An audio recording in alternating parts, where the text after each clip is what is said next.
The fishing news is brought to you by Shoreline Insurance Agency and Interlux Marine Paint. Hey folks, Fred Golofaro here for the Fisherman's video report. And first a reminder that with the April issue, which comes out next week, we're back on a weekly schedule, so you'll be receiving the Fisherman every week from now through November. So keep your eyes out for that. Also, it's still a week away, but flounder season opens April 1st, and there are some boats ready to sail on that weekend. Check the fishing report section for their ads and their reports for updated sailing schedules. I think most will be starting on that Saturday, which is actually April 2nd. This weekend, still have the option of going cod fishing, weather permitting. Boats still trying to get out. We had a lot of wind again this week, but I spoke to several captains, and they're shooting for sailing Friday, Saturday, and some even on Easter Sunday, if the weather cooperates. Herring's still an option. I spoke to Vinny over at Bernie's Bait and Tackle in Sheepshead Bay. He said guys still catching herring on the Canarsie Pier. Johnny Flarara let me know that herring are still being caught at the Magnolia Pier, and he added that Reynolds Channel has plenty of bunker in it. So things are going to start happening pretty soon. Getting more and more reports of small bass in some of the South Shore tidal creeks. That's still happening. Also heard of one decent fish caught in Little Neck Bay by a member of the Gateway Striper Club. So all this stuff is going to turn on very soon, especially with the mild weather now in the forecast. And don't forget also April 1st, the Hudson River fishery opens. If you're interested in doing some of that, there's a one fish bag limit between 18 and 20 inches or one fish over 40 inches. And I really don't understand why they have that over 40-inch fish in there. Those fish are all up there spawning. They really need to be protected, but those are the regs.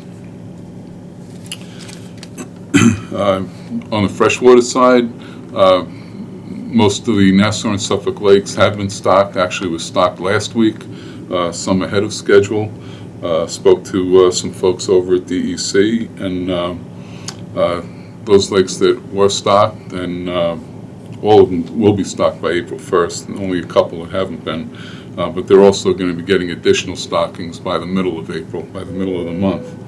Not much happening as far as regulations for 2016 as far as fluke go, stripers, porgies, pretty much the same, but sea bass is still in flux.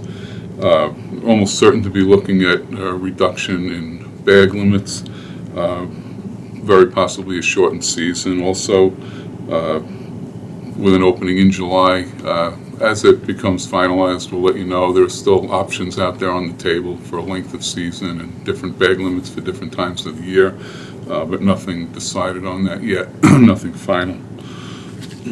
You might want to mark your calendar too.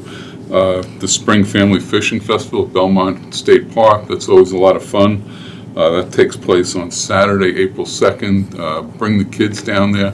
They put around 2,000 trout in the lake, and almost certain of catching some fish. They have games for the kids, a lot of displays. You can get fly fishing lessons, fly casting lessons. It's a lot of fun. They do a nice job with that, so be sure to check that out. Kicks off at 10 a.m.